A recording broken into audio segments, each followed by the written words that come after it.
মাজুলীত মিচিং বানে কেবাঙৰ সংবাদমেল ফাগুন মাহৰ প্ৰথমটো বুধবাৰে অনুষ্ঠিত হ'ব আলি আইল ৰিগাং। আলি আইল ৰিগাং উদযাপনক লৈ সংবাদমেল সম্বোধন মিচিং বানে কেবাঙৰ। মিচিংসকলৰ কৃষিভিত্তিক উৎসৱ আলি আইল ৰিগাঙক ৰাজনীতিকৰণ নকৰাৰ আহ্বান। কোনো ৰাজনৈতিক দলৰ বেনাৰত অনুষ্ঠিত কৰিব নোৱাৰিব আলি আইল ৰিগাং।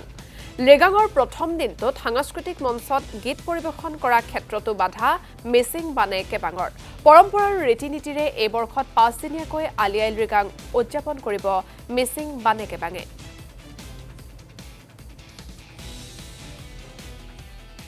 ফাগুন মাহৰ প্ৰথম বুধবাৰৰ পৰা ধৰি দেওবাৰলৈকে 5 দিন আমি মিচিং আলি আই লৃগাংটো পাতিব পাৰিব সেইমতে সিদ্ধান্ত হোৱা আছে। কিন্তু সাংস্কৃতিক অনুষ্ঠানটো আমি বুধবাৰৰ দিনা কোনো কাৰণত সাংস্কৃতিক অনুষ্ঠান নাথাকিব আৰু সেইদিনাখন আমাৰ মাংগলিক অনুষ্ঠানকেইটা পতাৰ পাছত যদি কোনোবা শিল্পীয়ে যদি আহিছে সেই ৰাইজৰ লগত গুমৰাং নৃত্য সি নাচিব লাগিব, ঐনিতম গাব লাগিব, বাকী কোনো মঞ্চ ছিষ্টেম নাথাকিব।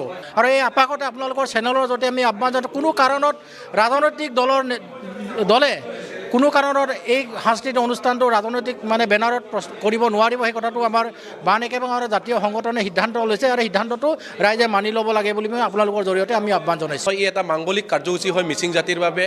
এই মাংগলিক কাৰ্যসূচীটো যাতে যিটো জাতিটোৰ পৰম্পৰা, সেই পৰম্পৰাটো বাৰ্তাই ৰাখিবৰ কাৰণে মিচিং জাতিক সুস্থ সবলভাৱে জীয়াই থাকিবলৈ সকলোৱে এটা সকাহ দিয়ক, এটা পৰিৱেশ দিয়ক, যাতে ৰাজনৈতিক মাইলেজ ল'বৰ কাৰণে কোনো ৰাজনৈতিক দলে যাতে মিচিং জাতিটোক এটা দংশৰ গৰাহলৈ ঠেলি দিব নালাগে। সেইখিনি আমি TMPK পালৰ পৰা আহ্বান জনাইছোঁ।